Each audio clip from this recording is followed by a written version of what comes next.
Assalamualaikum warahmatullahi wabarakatuh. Innal hamdalillahi alladzi nahmaduhu wa nasta'inuhu wa nastaghfiruhu wa nastahdihi wa natubu ilayhi wa na'udzu billahi min shururi anfusina wa min sayyiati a'malina. Faman yahdihillahu fahuwal muhtad wa man yudlil falan tajida lahu waliyyan mursyida. Asyhadu an la ilaha illallah wahdahu la syarika lah wa asyhadu anna Muhammadan abduhu wa rasuluhu sallallahu alaihi wa ala alihi wa sahbihi ajma'in. قال الله تعالى في القرآن الكريم أعوذ بالله من الشيطان الرجيم يا أيها الذين آمنوا اتقوا الله حق تقاته ولا تموتن إلا وأنتم مسلمون قال يا أيها الناس اتقوا ربكم الذي خلقكم من نفس واحدة وخلق منها زوجها وبث منهما رجالا كثيرا ونساء واتقوا الله الذي تساءلون به والأرحام إن الله كان عليكم رقيبا قال يا أيها الذين آمنوا اتقوا الله وقولوا قولا سديدا يصلح لكم أعمالكم ويغفر لكم ذنوبكم ومن يطع الله ورسوله فقد فاز فوزا عظيما فإن أصدق الحديث كتاب الله وخير الهدى هدى محمد صلى الله عليه وسلم شر الأمور محدثاتها فإن كل محدثة بدعة كل بدعة ضلالة كل ضلالة في النار. Kaum muslimin jamaah maghrib yang dimuliakan Allah Subhanahu wa taala, tentunya kita memuji dan bersyukur dan terus memuji dan bersyukur kepada Allah Subhanahu wa taala atas segala anugerah karunia nikmat yang Allah berikan kepada kita. Bahkan kita ulang-ulang setiap hari kalimatus syukri walhamdi itu kepada Allah Rabbul Alamin sebagai bentuk pengetahuan, sebagai bentuk pengakuan nikmat Allah Subhanahu wa ta'ala yang Allah anugerahkan kepada kita. Minimal 2 kali kita ulang di zikir pagi dan petang pada Sayyidul Istighfar penggalan kata Abu ulaka bi ni'matika ariya wa abu bi dhanbi faghfirli fa innahu la yaghfiru dzunuba illa anta. Makna abu adalah kita mengetahui, kita mengakui abu ulaka bi ni'matika ariya. Kita ulang-ulang terus supaya kita sadar dan tahu serta akan timbul rasa syukur kepada nikmat Allah Subhanahu wa taala. Hari ini Allah Subhanahu wa ta'ala memperkenankan kita, berikan hidayah taufiknya kepada kita setelah kita melaksanakan salah satu kewajiban yang Allah bebankan kepada kita. Allah lanjutkan dengan duduk bersimpuh, bersabar untuk sejenak meninggalkan aktivitas, kesibukan rutinitas kita di waktu maghrib. Kita berhenti semua dari itu untuk kemudian kita duduk mendengarkan. Mudah-mudahan ilmu yang disampaikan bisa menambah ilmu kita, bisa menambah pemahaman urusan agama kita, bisa terus dalam pemahaman urusan agama kita, yang dengan ilmu itu kita menghambakan diri kepada Allah Subhanahu wa ta'ala. Dan itu menjadi tujuan kita berada transit di muka bumi ini. Ya, kan kita di sini sebentar, sesaat, sejenak, mampir, ya kan? Ya, kata Nabi kan pesannya kepada kita untuk kita selalu ingat dan ulang-ulang. Kata Nabi SAW, kun fid dunya ka'annaka gharibun aw 'abiru sabilin. Jadilah engkau di dunia seperti orang asing atau penyeberang jalan. Kata para ulama, hadis ini mematahkan cita-cita seorang muslim menjadikan dunia tujuan hidupnya. Karena tujuan cita-cita seorang muslim itu bukan dunia, tapi kehidupan setelah kehidupan dunia ini, yakni akhirat. Maka kata Nabi, jadilah engkau di dunia seperti orang asing atau orang yang bepergian atau penyeberang jalan. Abir sabilin itu maknanya bisa penyeberang jalan atau orang yang sedang safar. Sedang safar itu kan berhenti sejenak untuk kemudian melanjutkan perjalanan dan meninggalkan tempat tersebut. Apalah artinya dunia bagiku, kata Nabi SAW. Perumpamaan dunia bagiku seperti seorang musafir yang berhenti sejenak berlindung, menghilangkan rasa lelah untuk kemudian melanjutkan perjalanan dan meninggalkan tempat tersebut. Itulah dunia. Pernah ke bandara ya? Pernah naik pesawat ya? Ya, mudah-mudahan pernah ke bandara semua. Naik pesawat ataupun ngantar orang haji atau umroh. Ada tidak orang yang ke bandara bawa kasur, bawa bantal, saya mau nginep di bandara? Ada? Tidak ada ya. Bahkan ketika mendengar pengumuman bahwa pesawat itu terlambat datang, wah protes. Kenapa? Tidak mau lama-lama di bandara. Kenapa? Karena bandara bukan tujuan. Bandara itu transit sejenak, mampir untuk kemudian melanjutkan perjalanan ke tempat, ke kota yang dituju, meninggalkan bandara tersebut. Dunia ini seperti bandara. Kita tidak mau lama-lama. Ya, berhenti sejenak untuk kemudian melanjutkan perjalanan dan meninggalkan bandara tersebut. Salawat serta salam senantiasa kita sampaikan kepada Nabi kita yang mulia Nabi Muhammad sallallahu alaihi wasallam, kepada keluarga beliau, sahabat-sahabatnya dan siapa saja yang senantiasa setia mengikuti jejak langkah beliau sampai hari kiamat. Para jemaah sekalian, disebutkan dalam kitab Ushul Salasah, mungkin sudah pada ngaji, membabi tadzkir liman qad intaha wa membabi tabsir liman lam yabda. Menjadi pengingat saja disebutkan di dalam kitab Ushul Salasah 3 pokok utama. Ini kitab dasar juga dalam masalah akidah yang harus kita pahami. Disebutkan di sana annahu wajib, annahu yajibu alaina ta'allumu arba'a masail wal amal, bahwa sahnya wajib atas setiap kita mempelajari 4 perkara. Yang pertama apa? Al-ilm. Yang kedua, al-amalu bihi. Yang ketiga, ad-da'watu ilaih. Yang keempat, as-sabru 'alal adabi. Jadi ini kewajiban yang pertama kita lakukan sekarang ini. Yajibu alaina ta'allumu arba'a masail. Kewajiban bagi kita yang pertama adalah al-ilmu, yaitu ilmu. Wa huwa ma'rifatullah wa ma'rifatu nabiyhi wa ma'rifatu dinil Islam bil adillah. Ilmu bagaimana seorang hamba mengenal Allah, mengenal Rasulnya, mengenal agama Islam dengan dalil. Itu yang akan dipertanyakan di hari kiamat nanti atau di alam barzakh nanti. Setiap orang pasti akan ditanya, man rabbuka wa man nabiyuka wa ma dinuka. Bahasa Arab. Kalau enggak bisa bahasa Arab, tidak bisa menjawab. Gimana? Tapi ini adalah pertanyaan keimanan para jamaah sekalian. Kalau ada keimanan di dalam hatinya, insya Allah, walaupun pertanyaan yang bahasa Arab dia tidak atau belum sempat belajar bahasa Arab, insya Allah bisa menjawabnya, karena ini pertanyaan, ya, pertanyaan yang memerlukan jawaban keimanan. Ini mungkin para jemaah sekalian kewajiban yang pertama. Kita tahu bahwa wajib itu adalah definisinya apa? Ma yusabu fa'iluhu wa uqibu tarikuhu. Ya kan ada ahkamul khamsah ya, hukum yang 5 itu. Wajib, sunnah, mubah, makruh, haram. Wajib itu adalah ma yusabu fa'iluhu wa uqibu tarikuhu. Dikerjakan mendapatkan pahala dan pahalanya besar, ditinggalkan mendapatkan dosa dan dosa besar. Jadi seorang muslim kalau tidak mencari ilmu, dia berdosa. Karena kata Nabi SAW, talabul ilmi faridatun ala kulli muslimin. Faridah, fardu, wajib sama. Mencari ilmu kewajiban bagi setiap muslim. Jadi kalau seorang muslim tidak mencari ilmu, maka dia berdosa. Maka alhamdulillah kita hadir di sini, mudah-mudahan sebagai bentuk, ya, bentuk berlepas diri kita dari berdosa karena tidak mau mencari ilmu, karena malas, enggan atau yang lainnya. Para jemaah yang dimuliakan Allah Subhanahu wa taala, kita lanjutkan pembacaan kitab Taujihat Al-Islamiyah li Islahil Fardi wal Mujtama. Taujihat Al-Islamiyah, Taujihat Islamiyah li Islahil Fardi wal Mujtama. Taujihat, arahan-arahan, bimbingan-bimbingan Islam li islahi, untuk memperbaiki al-fardi, person, pribadi, wal mujtama, dan masyarakat, yang ditulis oleh Syekh Muhammad bin Jamil Zain. Beliau wafat tahun 2010, 14 tahun yang lalu. Kitabnya sampai sekarang dipelajari. Ya, kalau para ulama mengatakan itu bentuk keikhlasan beliau dalam mengarang.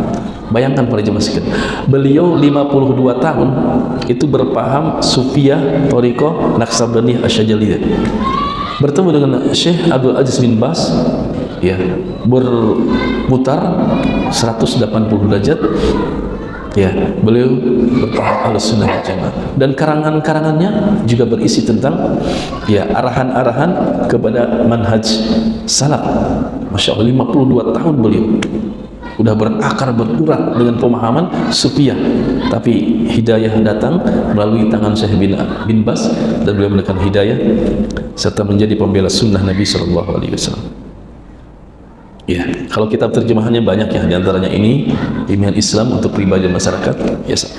Para jemaah sekalian, kalau kita hatamkan buku ini, saya kira cukup kita untuk bisa beribadah kepada Allah dengan ya semestinya.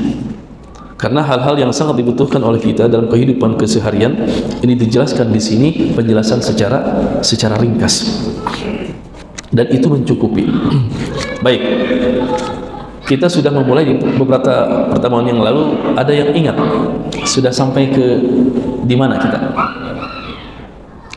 Ada yang mencatat di pertemuan bulan yang lalu? Al-Khasa'is Ar-Ra'isah fil Islam, ya. Dan kita berhenti di poin kelima. Ya, kalau di catatan saya poin ketiga kita. Gak apa-apa, kita ulang ya. Baik, al-khasa'is ar-ra'isah fil Islam. Al-khasa'is karakteristik, kekhususan-kekhususan yang pokok, yang dominan dari Islam, yang mana kekhususan ini membedakan antara Islam dengan agama yang lain. Jadi penjelasan satu buku ke depan, ya, itu penjelasannya beliau ringkas seperti ini. Kesimpulan dari penjelasan yang satu buku ini. Poin yang ketiga, inna ta'alimal Islam sahlatun wadihatun mafhumatun.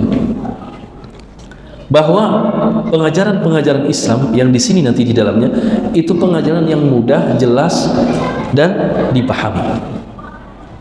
Ajaran agama Islam itu mudah, jelas, dan dipahami. Fahuwa la yukirul khurafat. Islam itu tidak menetapkan al-khurafat walal mu'taqadat al-fasidah, keyakinan-keyakinan yang rusak, filsafat-filsafat yang sulit dipahami. Wa huwa salihun. Ajaran Islam itu baik, dapat diamalkan litatbik fi kulli zaman wa makan, di segala tempat, negara, dan lintas zaman. Ajaran Islam tidak mengalami usang dan keterbelakangan. Sepanjang masa bisa dipraktekkan dan oleh siapapun dimanapun. Ajaran Islam yang sekarang kita amalkan itu ajaran yang turun 1400 tahun yang lalu, tidak mengalami usang dan akan terus up to date dan bisa diamalkan setiap ya lintas zaman dan lintas tempat, fi kulli zaman wa makan. Yang keempat, innal islama la yafsilu bainal madati war ruh. Islam itu tidak membedakan antara materi dan ruh. Fasan kabiran. Bal yanzuru, akan tetapi melihat ilal hayah, kepada kehidupan, ala annaha wahdatun tashmuluha ma'an, bahwa antara materi dan ruh. Ini pernah dijelaskan enggak apa ya, murojaah sedikit. Bahwa di dalam diri kita itu kan ada fisik, ada non fisik, ada materi, ada imateri. Ada materi dan ada ruh. Ruh itu ya hakikatnya tidak ada yang tahu. Tidak ada yang tahu. Bahkan para medis sekalipun ketika seorang sakit terbujur di ruang ICU, ya, itu tidak bisa memastikan bahwa dia masih hidup atau tidak, dia masih hidup atau sudah mati. Karena perbedaan antara orang yang hidup dan mati adalah ruh. Pernah kita lihat orang meninggal ya, bahkan kita memandikan, mengkapani, matanya masih ada tapi sudah tidak bisa melihat, telinganya utuh, kaki, tangannya semua ada, tapi dia sudah tidak bergerak. Kenapa? Karena ruhnya sudah lepas dari jasadnya. Itulah kematian, ketika ruh lepas dari jasad. Jasadnya masih utuh tapi sudah tidak bisa berfungsi. Nah, Islam meyakini itu, bahwa dalam diri seorang itu ada materi, ada imateri, ada fisik, ada jasad, dan tidak memisahkan satu dengan yang lainnya. Yang kelima, akadal Islam ruhat tasawi. Islam mengajarkan ruh di sini adalah semangat. Semangat apa? Persamaan wal ukhwah bainal muslimin, dan persaudaraan antara umat Islam. Innamal mu'minuna ikhwatun, bahwa di antara orang-orang beriman itu adalah saudara. Jadi para jemaah sekalian, ini mungkin yang menyebabkan dulu Islam begitu mudah diterima oleh penduduk sekitar, karena mengajarkan persamaan dan tidak ada perbedaan sama sekali antara satu orang dengan orang yang lain. Tidak mengenal kasta, tingkatan manusia, tidak. Semuanya sama. Akadal Islam ruhat tasawi. Islam mengajarkan semangat persamaan dan persaudaraan antara kaum muslimin. Ketika seorang kafir masuk Islam, dia saudara seiman, seakidah. Fahuwa yunkirul fawariq. Islam itu mengingkari perbedaan-perbedaan suku, ras, warna kulit, bangsa, negara, termasuk keturunan. Tidak ada yang spesial di dalam Islam seseorang, baik Arab maupun Ajam, itu sama di hadapan Allah, sama di hadapan Islam. Tidak ada yang spesial. Mengingkari perbedaan-perbedaan itu, maksudnya gini, tidak ada satu suku merasa lebih tinggi dari yang lain, satu keturunan merasa lebih tinggi dari, tidak, semuanya sama. Ruhut tasawi, semangat sama. Jadi tidak mentang-mentang ini darah biru, ini darah kotor, tidak mengenal itu, semuanya sama. Ini keturunan Nabi, habaib, ini bukan keturunan Nabi, tidak, sama. Sebagaimana firman Allah di dalam surat Al-Hujurat, inna akramakum indallahi atqakum, yang paling mulia di sisi Allah di antara kalian yang paling bertakwa. Ya. Jadi orang yang paling mulia di dalam Islam bukan yang panjang jenggotnya, yang pakai gamis, pakai sorban, tidak. Ya, at-taqwa hahuna wa yashiru ila sadrihi salasa marrat. Ya. Jadi takwa itu di sini kata Rasul, at-taqwa hahuna, at-taqwa hahuna, at-taqwa hahuna. Takwa itu di dalam hati dan tidak terlihat. Jadi orang yang berjenggot belum tentu orang yang bertakwa. Orang yang bersorban belum tentu dia memiliki kedudukan di hadapan Allah, tidak. Orang yang mulia di hadapan manusia belum tentu. Dan sebaliknya, orang yang kere, orang yang tidak dipandang oleh manusia, tidak memiliki derajat yang belum tentu. Banyak kita mendapatkan kisah, banyak kita mendapatkan kisah di hadapan pandangan manusia, pandangan sahabat, orang itu bukan siapa-siapa, tapi kata Rasul, dia penghuni surga, penduduk surga. Inna akramakum indallahi atqakum, sesungguhnya yang paling mulia di antara kalian di sisi Allah yang paling bertakwa. Para jamaah yang dimuliakan Allah Subhanahu wa taala, poin yang keenam, laisa fil islami sultah. Di dalam Islam tidak ada yang namanya kekuasaan pendeta, seperti pendeta yang memonopoli agama. Paus katanya mau ke Indonesia, itu tidak ada di dalam Islam. Jadi paus itu seperti Tuhan yang menghalalkan, yang mengharamkan, tidak di dalam Islam. Tinggi seperti apapun derajatnya seorang ulama, itu adalah manusia biasa. Kalau benar kita ikuti, kalau salah tidak boleh kita ikuti, tidak boleh taklid. Itu maksudnya. Paus datang lagi ke Indonesia, azan maghrib akan diganti apa tuh? Teksnya saja. Ini negara Islam terbesar, tapi begitu mudahnya diobrak-abrik gitu ya. Tes water mungkin ya. Tes dulu gimana, ada riak-riak, ada gelombang, tidak. Ini Masya Allah ya. Kenapa demikian? Karena umat Islam jauh dari ajarannya. Jadi Islam itu tinggi dan tidak ada yang menandinginya, ajarannya. Tetapi kalau umatnya itu bisa bermasalah. Para jamaah yang dikenal. Makanya kenapa sekarang umat Islam dihinakan, terbelakang. Kenapa? Karena umat Islam meninggalkan ajaran agama Islam, meninggalkan Al-Qur'annya. Allah akan mengangkat umat ini dengan Quran, wa yad'u bi akharin, dan meletakkannya, maksudnya menghinakan.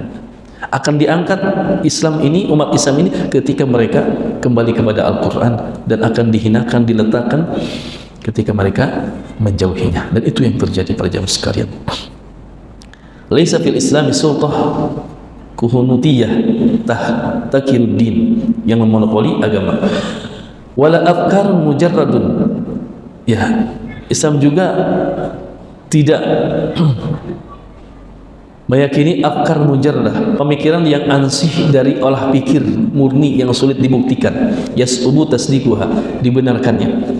Wa yastati'u kullu insanin an yaqra kitaballah, dan setiap manusia bisa membaca Al-Quran wa hadis Nabi SAW hasba fahmi salafi, ya, berdasarkan pemahaman salafus salih. Summa yasubu, kemudian mewarnai hayatuhu, kehidupannya, tabaqan lahuma, dengan mempraktekkan Al-Quran dan As-Sunnah. Bahkan orang-orang kafir pada zaman sekalian, Al-Quran itu kan mukjizat terbesar sepanjang masa, ya, sepanjang waktu, sepanjang zaman. Dulu saya tidak tergambar Al-Quran itu bisa menjadi mukjizat sepanjang masa. Pada zaman sekalian, mukjizat itu kekuatan yang luar biasa, khariqul adah, di luar kebiasaan manusia, untuk mentakjiz, melemahkan tipu daya orang kafir. Mukjizat itu khusus diberikan kepada Nabi dan Rasul untuk mengokohkan dakwah mereka. Jadi kalau kepada manusia bukan mukjizat lagi. Kita sering membaca mukjizat siapa, syekh siapa, atau mukjizat batu ini, air ini. Mukjizat gitu. Mukjizat itu untuk para Nabi dan Rasul. Dan mukjizat itu Allah berikan kepada Nabi dan Rasul sesuai dengan tren zaman ketika itu. Ya, ketika itu Nabi Ibrahim tidak mempan dibakar.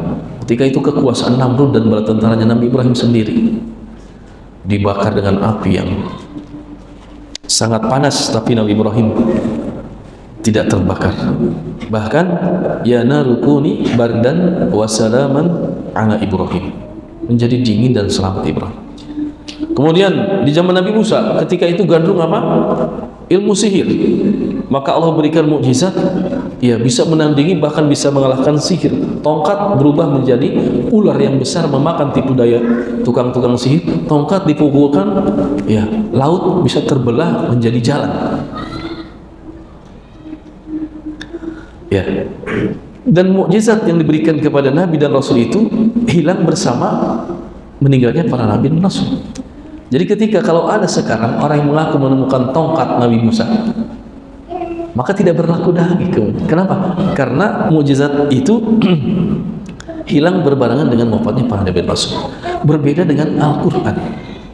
Ya. Jadi Al-Quran ketika itu gandrung Arab Quraisy itu dengan syair-syair, maka Allah datangkan Al-Quran dengan ketinggian bahasanya. Dan orang kafir ketika itu pun meyakini bahwa Al-Quran itu bukan syair buatan manusia. Orang al-mustasyrikun, siapa al-mustasyrikun itu? Orang-orang yang mempelajari budaya timur. Maksudnya al-mustasyrikun itu orang-orang kafir yang mempelajari ajaran agama Islam. Yang Islam itu kan berdasar dari timur, ya. Orientalis. Mereka itu mempelajari Al-Quran, bahkan mereka hafal Al-Quran, hafal ribuan hadis. Para orientalis itu, mereka sampai kepada kesimpulan yakin bahwa Al-Quran itu adalah bukan buatan manusia.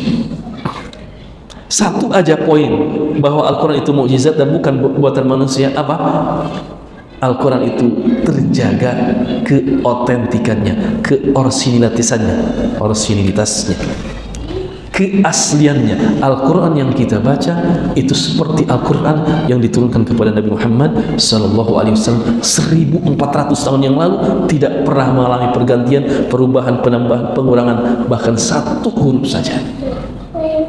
Dan itu janji Allah dalam surat Al-Hajj, inna nahnu nazzalna dzikra wa inna lahu lahafizun. Al-Quran kitabullah, mukjizat terbesar sepanjang manusia yang diberikan kepada Nabi Muhammad SAW, sampai sekarang dibaca oleh miliaran, mungkin triliunan manusia, menjadi inspirasi bagi manusia. Itu seperti samudra yang tidak bertepi. Banyak muncul disiplin ilmu dari Al-Quran, tidak pernah habis dikaji, diaji, didalami. Muncul berbagai macam disiplin ilmu dari Al-Quran. Bahkan bukan hanya umat Islam, orang kafir banyak terinspirasi. Bahkan para jemaah sekalian, Al-Quran dibaca orang-orang kafir masuk Islam menjadi hidayah, dan itu banyak. Orang-orang kafir, pemuka mereka, pendeta-pendeta mereka itu meyakini bahwa Al-Quran itu bukan tulisan Nabi Muhammad. Nabi Muhammad sallallahu alaihi wasallam Allah utus sebagai rasulun ummiyun, seorang rasul yang ummi, yang bodoh, maksudnya tidak pandai membaca dan tidak bisa menulis. Bukan otaknya. Kalau otaknya sangat cerdas beliau. Ini membantah tuduhan orang-orang orientalis bahwa Al-Quran itu buatan Nabi Muhammad. Loh, Nabi Muhammad itu tidak bisa membaca, tidak bisa menulis, tidak mungkin membuat Al-Quranul Karim. Ketika ayat pertama keturun, Iqra, malaikat Jibril mengatakan kepada Nabi, Iqra, ma'ana biqari, saya tidak bisa membaca. Sampai 3 kali, Iqra bismi rabbikal ladzi khalaq. Jadi setiap manusia bisa membaca kitab Allah.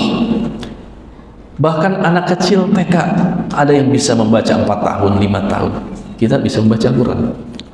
Bahkan anak kecil bisa hafal. Masya Allah, kita harusnya lebih hafal. Logikanya gitu ya, anak kecil saja bisa hafal, kita harusnya, tapi ternyata tidak ya.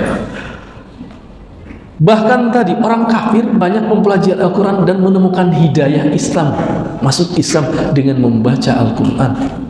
Wa yastati'u kullu insanin an yaqra' kitab Allah Ta'ala wa hadisan Rasulullah sallallahu alaihi wasallam. Tapi kata beliau, hasba fahmi salafis salih, memahami Al-Quran dan sunnah itu harus dengan pemahaman salafus salih. Semua yasugu kemudian mewarnai kehidupannya dengan mempraktekkan Al-Quran dan As-Sunnah tersebut. Para jemaah yang dimuliakan Allah Subhanahu wa Ta'ala, Isya jam berapa? Jam 7 lewat? Ya? Lewat 1, 3 menit lagi. Saya kira cukup ya. Kita lanjutkan. InsyaAllah Al-Islamu nidhamun kamilun lil hayat. Islam itu peraturan yang sempurna bagi kehidupan manusia. Allah yang menciptakan manusia dan Allah yang menentukan peraturan yang pantas dan layak serta sesuai dengan manusia itu sendiri. Ada 7 poin, mudah-mudahan kita baca di pertemuan yang akan datang. Cukup? Baik, kembalikan ke panitia nanti, silakan untuk diberikan kepada siapa. Baik, para jamaah yang dimuliakan Allah Subhanahu wa Ta'ala, ini beberapa poin yang bisa kita baca di kesempatan maghrib ini. Mudah-mudahan Allah Subhanahu wa Ta'ala senantiasa memberikan hidayah taufiknya kepada kita sekalian untuk terus belajar dan memahami ajaran agama Islam kita yang mulia ini. Ya, dengan itu semua kita menghambakan diri kepada Allah Subhanahu wa Ta'ala. Terima kasih atas segala perhatian, kesabaran. Mudah-mudahan Allah Subhanahu wa Ta'ala membalas kebaikan-kebaikan jemaah sekalian dengan balasan yang berlipat ganda. Jazakumullahu khairan katsiran. Hadanallahu wa ikum jami'an. Allahumma anfa'na bima 'allamtana wa 'allimna ma yanfa'una wa zidna ilman.